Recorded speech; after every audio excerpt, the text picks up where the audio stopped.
Did you get a look at him? Well, one was a youngster. The other one I couldn't tell for sure. What do we do now?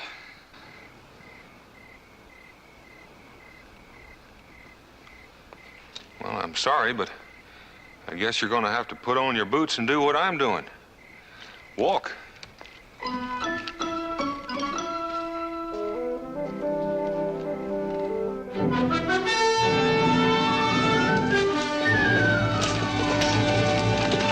I guess we better split up for the time being. I'll meet you in Boonesboro in a couple of days. There should be some good pickings there. Yeah. Yeah, you look around good. See if you can find some likely galoot for us to fleece. And don't forget, when I get there to give you a hand, you never saw me before in your life. See you in Boonesboro, stranger.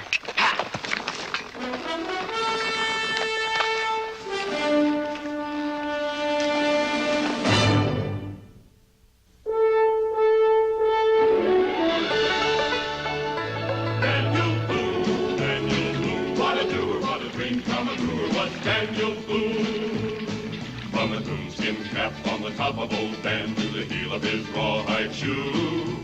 The rippin'est, roarin'est, fightin'est man the frontier ever knew.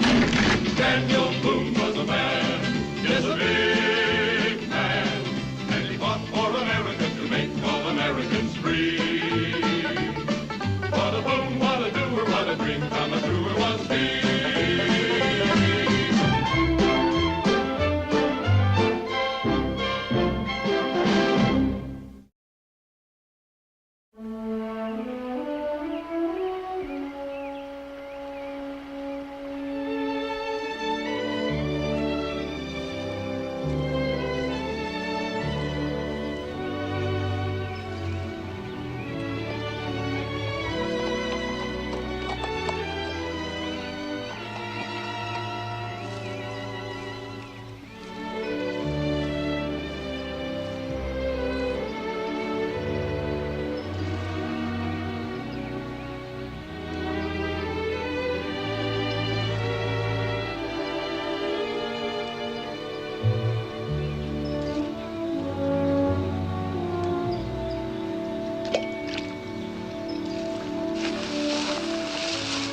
What were you doing? Oh, a good deed. Sneaking up on a person like that? That's no good deed. But I just saved your life. Did you ever hear the story of the ancient Greek who gazed into a pool and fell in love with his own beauty and turned into a statue? I don't like people making fun of me. Well, I wasn't. You're too pretty to turn into stone anyway. And if I had a stone, I'd give you a clout you'd not soon forget. I'd probably deserve it. I didn't mean to frighten you. Oh, well, I wasn't scared. Takes more than a back-east stranger to spook me. I'm sure it would. I'm from Boston. You know where that is? Of course I know.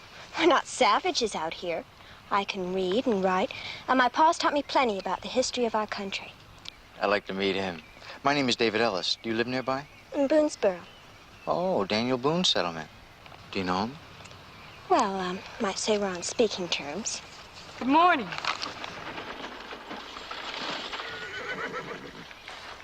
Good morning.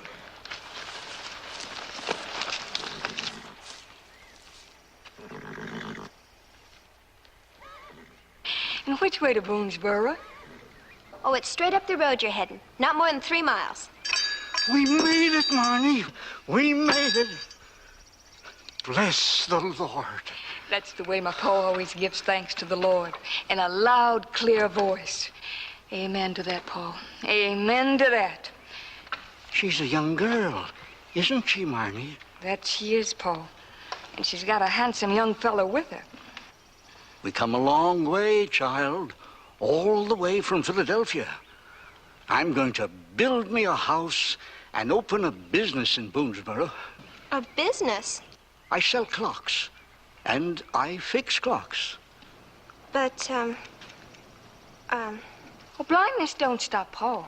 He can fix a clock like nothing you ever seen. My hands, child, hands and fingers, they know the way. They have knowledge of their own. Yes, sir, I saved my money, and I'm going to open a shop here. First one we're going to talk to is Mr. Boone. oh, he's not here. Well, I mean, he's not in Boonesboro. Not here? No, my father had to go to Salem on business. But he'll be back real soon. Your father? Yes, I'm Jemima Boone. Halfway across this continent, and whom do we meet right off but a child of Daniel Boone? It's a sign, Marnie, a good sign.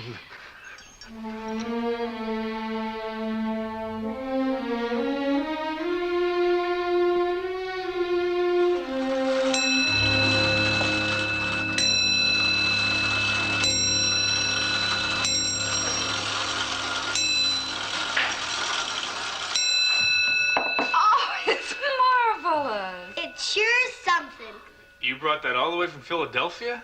That's right, son.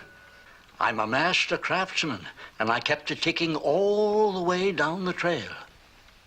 But weren't you bothered by Indians? When they saw my pa was blind, they were real kind. I guess there's compensations for being like I am. What's compensation? It's something you get for something that's taken away. Well, they're teaching their children real good in school nowadays. I'm not a child, and the correct phrase for teaching is well, not good. Thank you, Jemima, thank you. Do it again, Mr. Tulson. Do it again.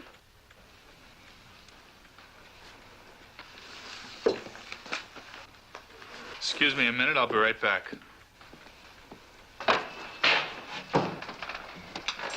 What do you want? Oh, I wanted to talk to Mr. Boone about work. I heard the voices and assumed he had guests. I looked and I was correct. My apologies, friend, all right? My apologies. Daniel ain't here. You call him by his first name. You must be friends. Yeah, we're friends. He's in Salem. Ah, just as well I didn't knock and disturb everybody. When will he return? About a week. I'll have to see him then. Will you accept my apologies, friend? I accept your apologies. Good night.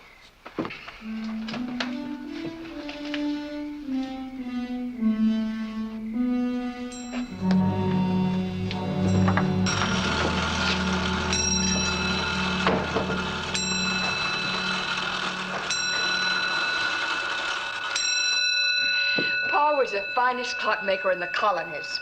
With big clocks, I think he still is. It's a remarkable skill. All we need is a piece of land and a cabin. Marnie here? Well, she's got a green thumb in the garden, like I got a green thumb with clocks. Could I see it? See what, dear? His green thumb. Oh, that's just an expression, Israel.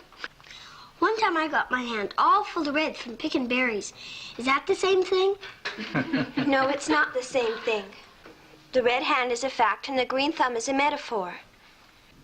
She's sure jumping tonight. Mother, may I please go outside and get some fresh air? I'll go with you. We'll go down by the creek and look for frogs. You stay right where you are. Jemima! Mother, please, I just want to go outside and be alone for a while. Very well. Please excuse her manners. She's acting very peculiar tonight.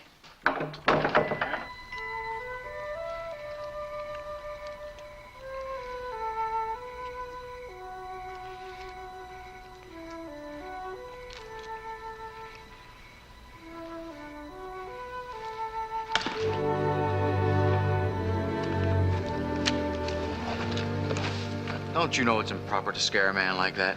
Oh, I just saw you here, so I thought I'd get even. Well, I'm glad you did. I was hoping you'd come out. You certainly were staring at the window like a Halloween goblin. It's a good thing nobody else saw you.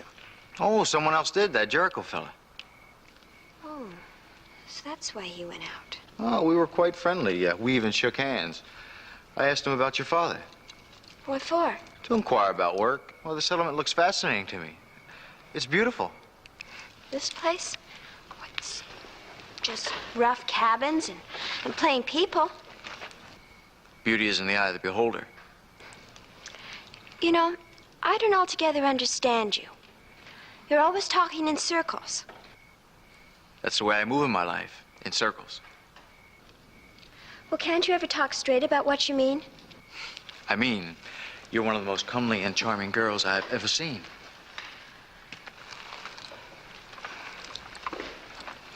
See what happens when I tell what I mean? I'm a serious girl, Mr. Ellis. I don't go for trifling talk. But I meant what I said. Out here, words like yours don't slip off the tongue quite so easily. Real feelings. Well, they take time. I suppose they do. What do you feel about me? Well, I don't know you. And I haven't kept company with a boy before, so I don't know much about that either. Well, I can't suffer too much by comparison, then. You're better to look at than most I've seen. Thanks. I have a feeling that won't be enough. You must have a very low opinion of yourself. I don't have any opinion at all. I can't afford one. My father says, what a man thinks of himself is what he can become. He's very observant. Oh, he has to be. To stay alive in this wilderness. This isn't the wilderness. The wilderness is back there in the cities. Again, you're just saying words. Bear with him. I'll only be here for a short time.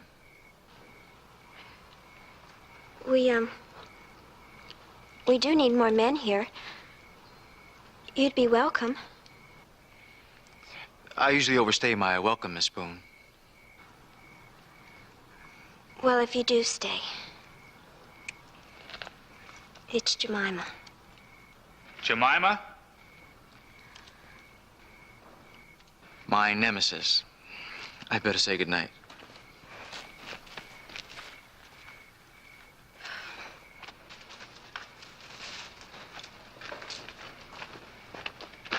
What were you doing with him?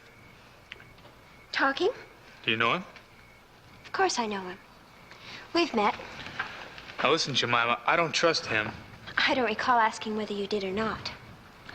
Your pa asked me to look after things while he was away, and that's exactly what I'm gonna do. Would you mind releasing me? It was you he came looking for, wasn't it? And he said he came looking for a job.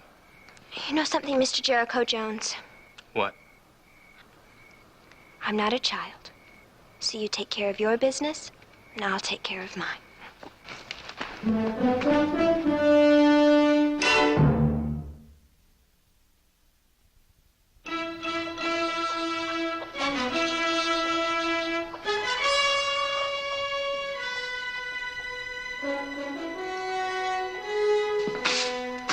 Well, this is it, Sonny. This is the place a man can make for himself a new life. Especially a young man. A fellow like you. You got muscles, ain't you? Yeah, I got muscles. And gumption? Especially gumption.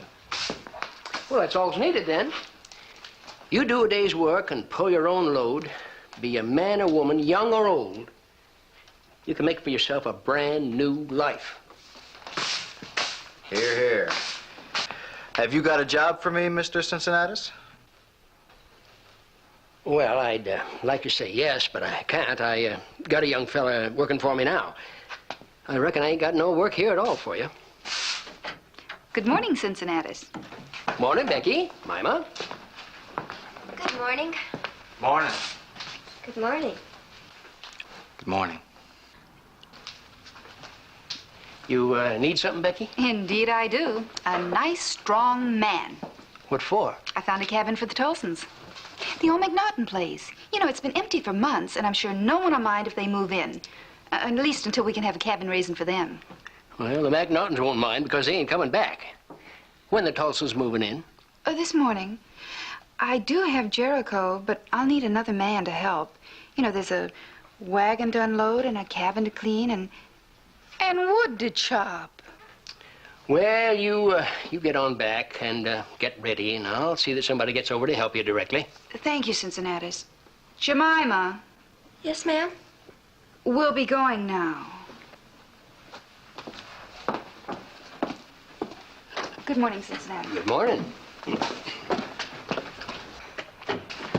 Where's this McNaughton cabin? Ought to warn you that this job is for love of labor and for helping friends. No pay is being handed out. That's all right. I'll be working for just about the amount I'm worth.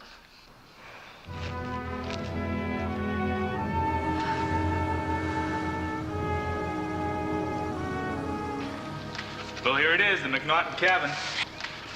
Welcome home, friend. I'll start unloading. I understand you ladies need some help. You still around? Marnie, that's the young fellow we met on the trail yesterday. That's right, Paul. The young man who was with Jemima. You do need help, don't you? Mrs. Boone, you recall me. I was in the tavern when you came in. My name's David Ellis. I'm sure we'd be most grateful for your help. Jericho, what would you like Mr. Ellis to do? Chop wood. A home should have kindling and firewood. Stacks of it. Be a good day's job. Got the whole forest out there, boy. Go to it. Well, if it's firewood you want, it's firewood you get. Nice to have met you, Mrs. Boone. Miss Boone?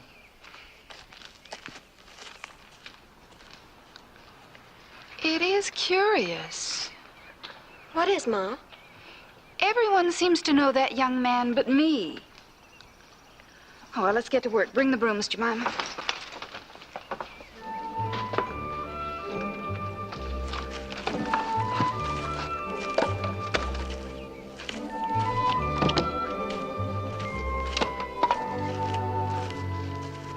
Hello.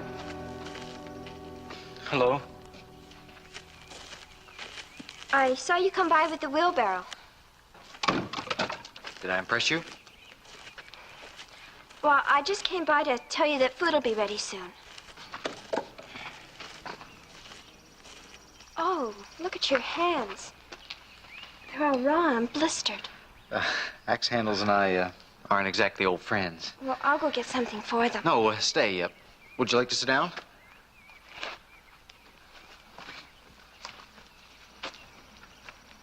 May I join you?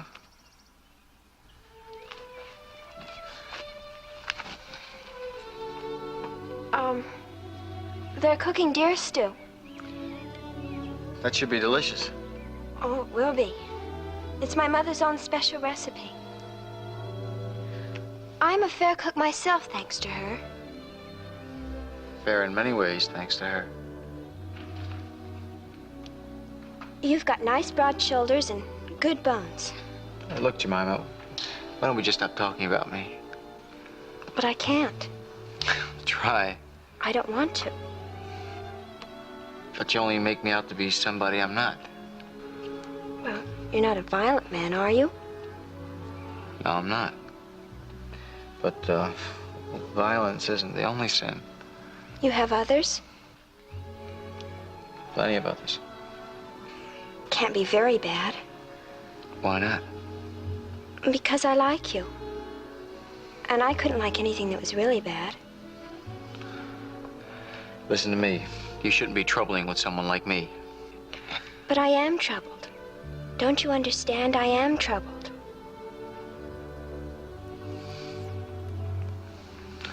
So am I, blasted. So am I.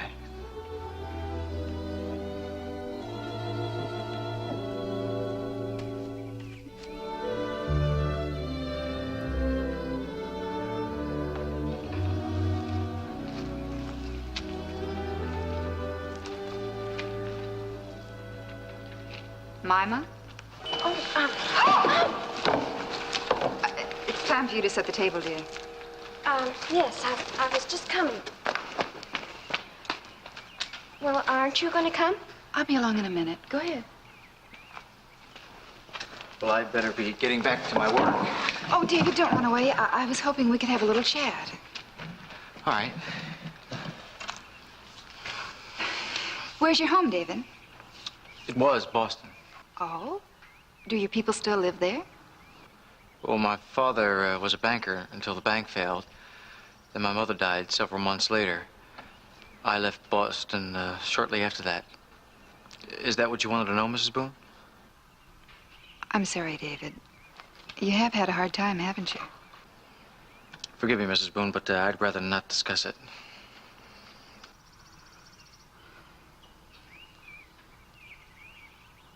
You know, David, it makes no difference whether it's Boston or the wilderness. Young people can be hurt anywhere. You won't forget that, will you? I won't forget it, Mrs. Boone.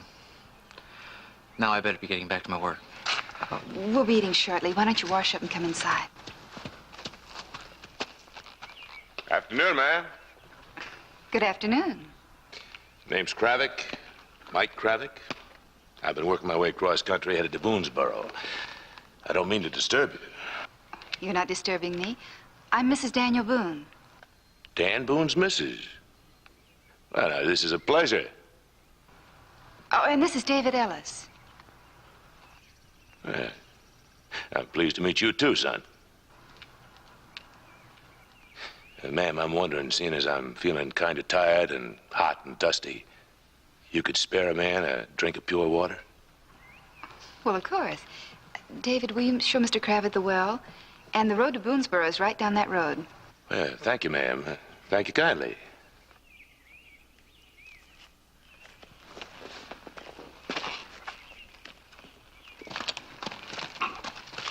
Well, partner, how's the pickings here? There's nothing, Mike. Nothing? Oh, come on, boy. This is old Mike you're talking to. I can just hear the coins a jingling in this air. Mike, Yeah? we're going on. Out of here. Oh, you're trying to hurry me out, huh? I'll tell you, boy, we'll move out just as soon as we get ourselves a big, fat poke. Because there's got to be money here. Now, I'm going to find that well. I got myself a powerful thirst.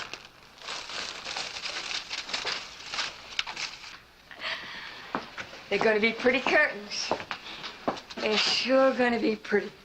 Well, a new home should be more than just 4 walls. It should have pretty curtains. Why, Mima, you talk as though you're planning a home of your own.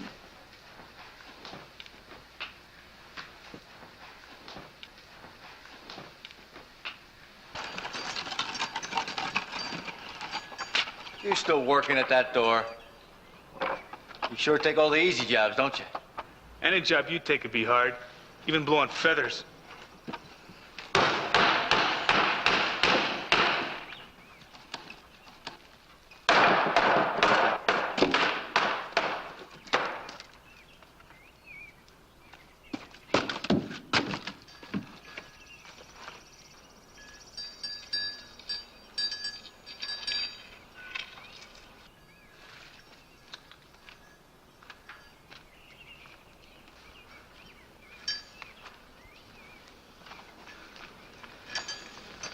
Who's there?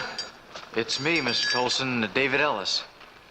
It's the garden, isn't it? That's right. I'm just standing here listening. To what, Mr. Colson? To life. To the life that's coming. You can hear it, boy, in the wind, in the sound of the birds, and the sound of the bees. And it's good, this life that's coming. It's good. This place, it's right on the road into Boonesboro, right? Smack on it, sir. I'm going to make me a sign. A big sign. Painted like a work of art. Tolson's Clockworks. That's what'll be on the sign.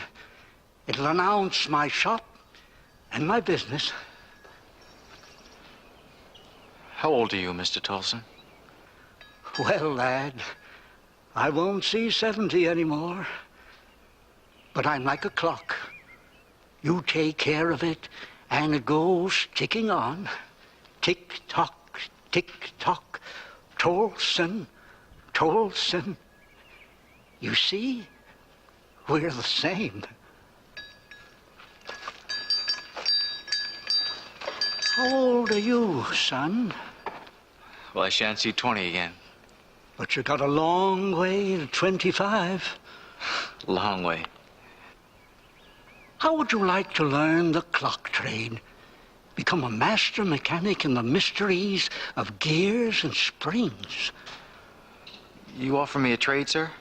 Aye, and a respectable one. But why, sir? You don't know me.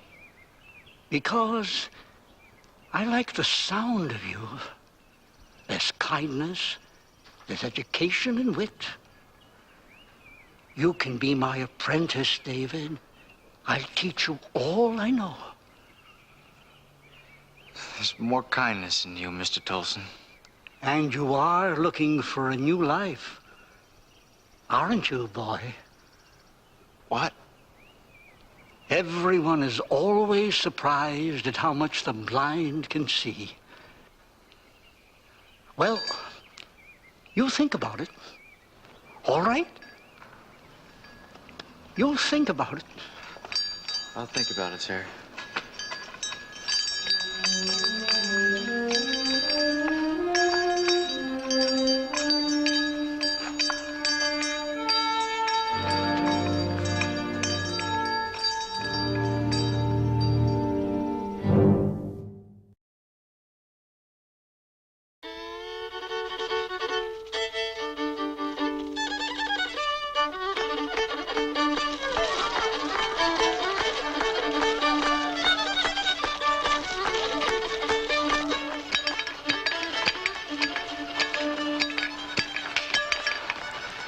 What do you see? Everybody's dancing, Paul. Everybody's having a good time. Especially the young folks. A christening. That's what a housewarming is like, Marnie. A christening. Like welcoming a newborn child into the world. I see that boy David and that pretty Jemima.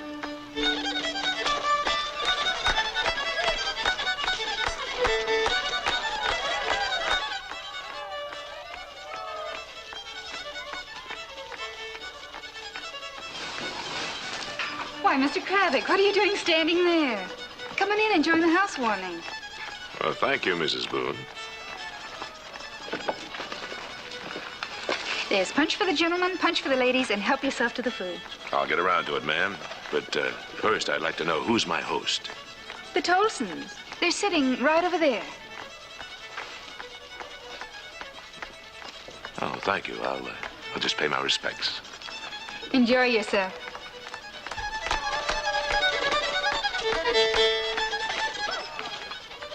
Marnie? Mike Kravick, Mr. Tolson.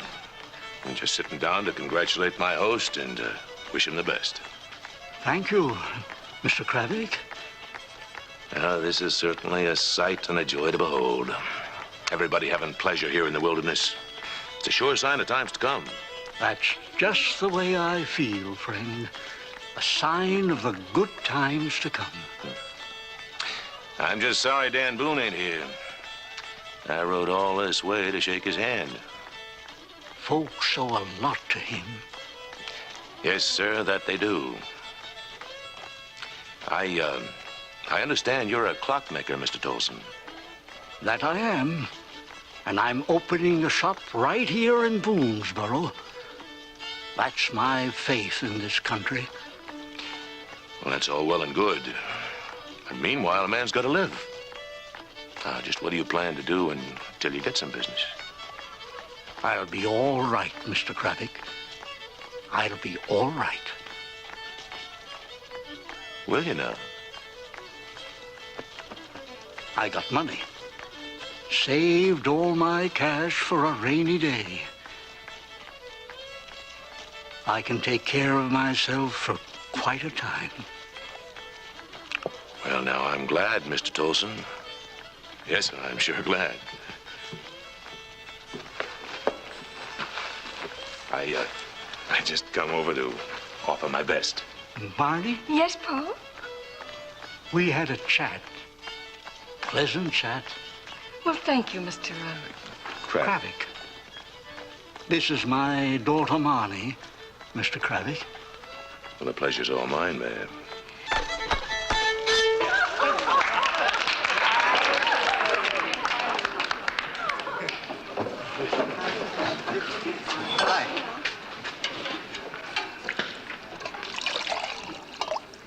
Oh, that's for the grown-ups. This is for ladies and young ones. Oh, well, I didn't want any just the same. Thank you.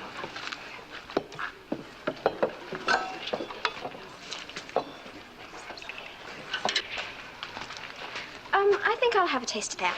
Oh, but it's not for young ones. Do I look like a young one? Oh, it's a bit sharp, but warming as it goes down. But it's not for you.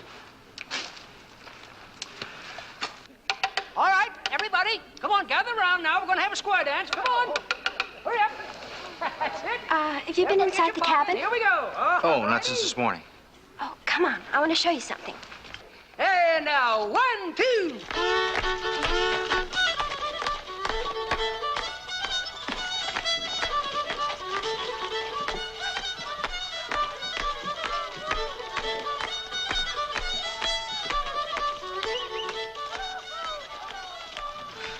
They've been together all evening. Could be they're in love. They just met yesterday. I felt the same way 1 hour after I met Dan. Could be something else, you know. What's something else? Could be taking advantage of her. But they're marvelous. It's like a fairy tale world, isn't it?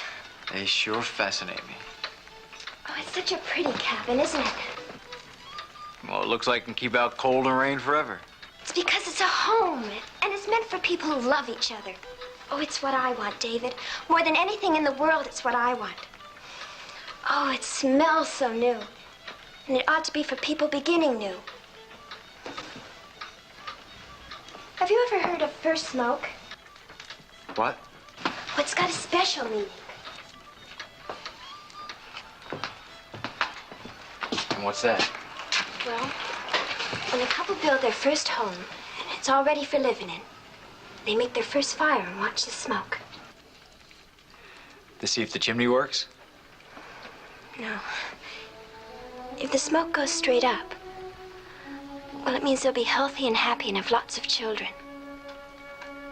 But if the smoke fills the cabin, well, they'll always be quarreling and never have any little ones.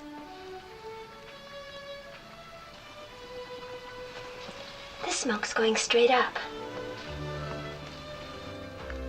Where'd you hear all this? From the Indians? Yes, it's Indian talk, but it's true. But this isn't a house for young people. It's just about the right size. Small enough for me to take care of, and large enough if we ever have any... Jemima. Oh, I can see it all now. I'd wake up early in the morning and make him his breakfast, and send him on his way. In the evening, the place would be shining, and children's faces washed, all waiting for him to come home. How quickly this all has happened. Oh, don't you see it in the smoke, David? Listen to me, Jemima. Don't you want it all to come true? It can't. Why not? Well, I'm wrong for you. Well, these clocks, at least they can tell the truth. I can't even do that. Oh, that's nonsense. Jemima, you don't know anything about me or about my past. But it's not the past I'm interested in. It's the future. Jemima. Now, you listen to me. True, we've just only met, but I know how we feel about each other. Even if you haven't said it yet, I know. I'm sure. But... Did you hear me? I said I'm sure. Jemima. Now, ain't that pretty?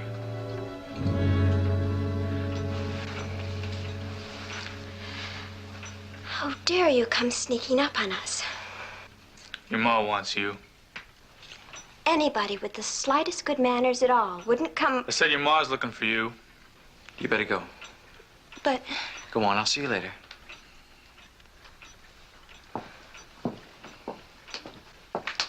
At least you could have knocked on the door. Well, aren't you coming? Later. Now listen here, Jericho Jones. If you've got any ideas, I mean, if anything's going to happen, you've got no right whatsoever. Nothing's going to happen, Jemima. You go on outside. Do you want to talk to me? Yeah, outside, in the woods. All right.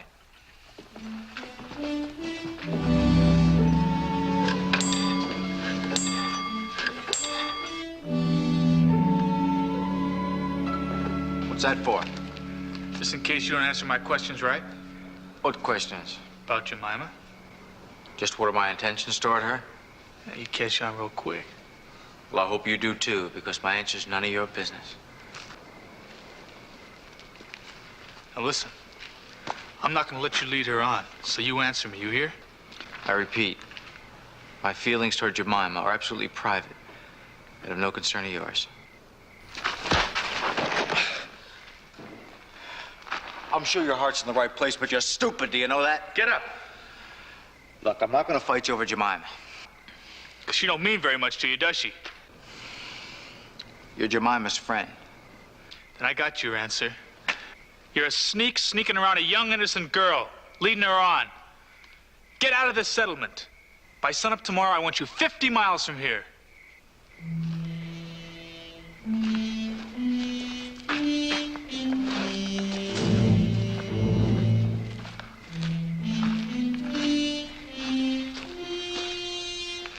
Well, he sure laid you out. What do you want? What was it all about? Why don't you go ask him? Now, you're kind of edgy, ain't you? He must hit pretty hard. I asked you what you wanted. Now, you, partner, I've been looking for you. I got something's gonna make us both rich. What? Mm-hmm. You should have found out about it yourself. That old man Tolson's carrying a bag of money on him, gold. His life savings now. He is our Pickens boy. He's not mine. Meaning? I'll give it to you plain. I've done a lot of raw things in my life, cheated, stolen, but I can't do it to that old man. Oh, I see. You're getting principles, huh? All of a sudden. Call it what you will. Oh, boy. You really believe you could ever lead some different kind of life? There won't be any kind of life for you if you try it. That ain't nice. Now you're even starting to figure you'd be a match for old Mike, huh?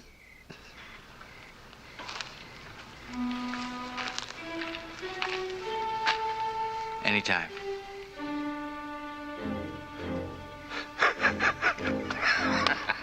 You know something? I'm gonna stick with you all night, just in case you get any ideas.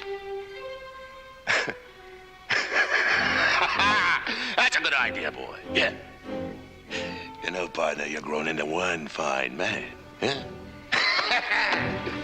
One fine man.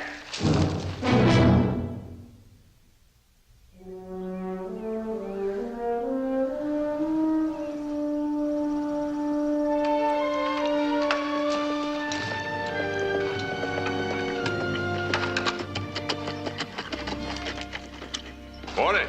Well, good morning, Mr. Kravik. Good morning, Mr. Kravik.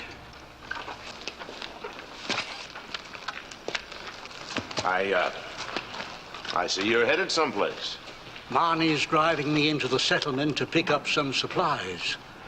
Oh, well, I'm going that direction, Mr. Tolson. I'd be glad to drive you there and back. Why, thank you. That would be a kindness. Marnie's got an awful lot to do here. I'd sure be grateful to you, Mr. Kravik. You can leave your horse here. I'll take good care of it. Well, sure, that's a good idea, thank you. Well, sooner started, sooner there. We got a big list of things to get, Mr. Kravik. You sure you won't mind? Mind? Why, no, Mr. Tolson, it'll be a pleasure. A real pleasure. And don't you worry, pretty lady. I'll take good care of her.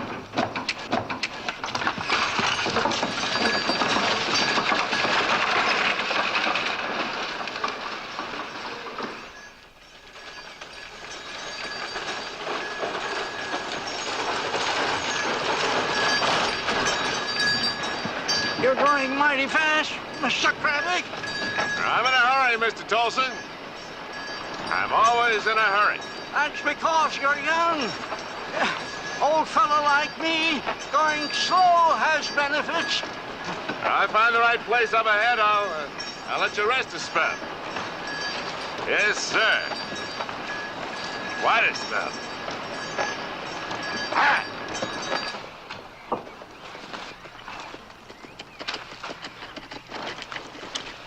You see Mike Kravik? Well, sure, he was just here. He's driving Mr. Tolson into the settlement. To the settlement? It's a kind thing to do. People sure help people in these parts. He left his horse here. David? David, nothing's wrong.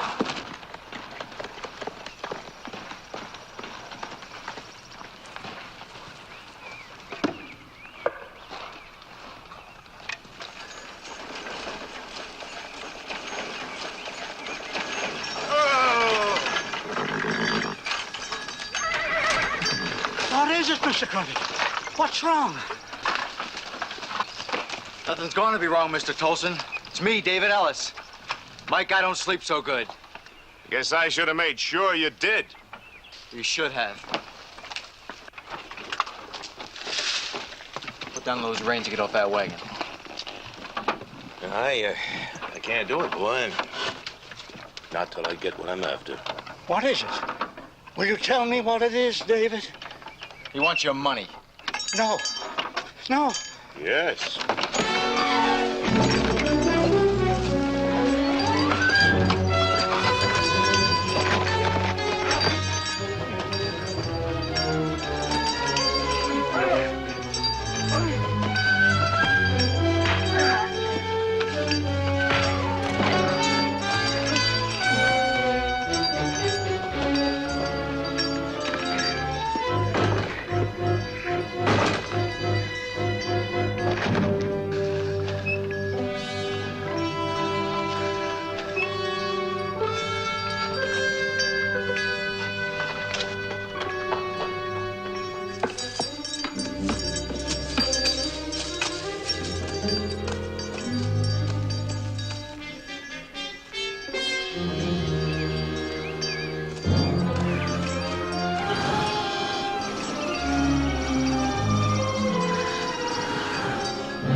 It's all right, Mr. Dawson.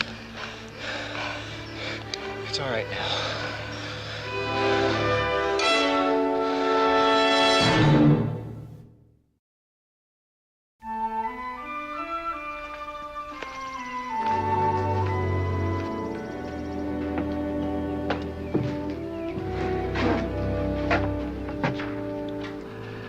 I have to find out who I am, what I am, not just for myself. But you can find that all out here.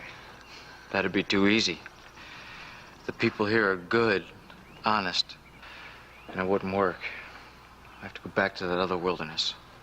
The cities? The cities, where it all started, where the temptation is. Why? See if I can stand up to it. Oh, no, David, please, no. I've got to, Jemima. It's the only way I can give any kind of lasting meaning to my life. That'll take time. A long time. Maybe it will. But Jemima, if it works out, I want you to remember one thing. I know the way back.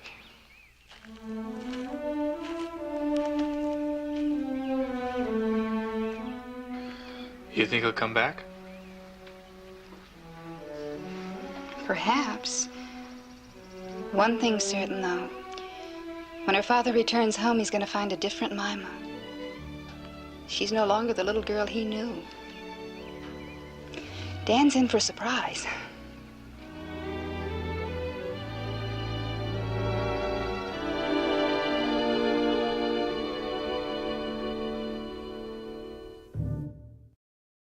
Daniel Boone was a man, yes, a big man, with an eye like an eagle and as tall as a mountain was he.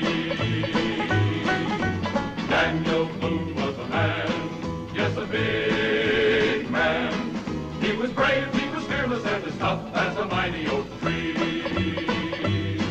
From the coonskin cap on the top of old Dan to the heel of his rawhide shoe, the rippenest, roaringest, fightingest man the frontier ever knew. Daniel Boone was a man, yes, a big man, with an eye like an eagle and as tall as a mountain was he. Daniel Boone was a man, yes, a big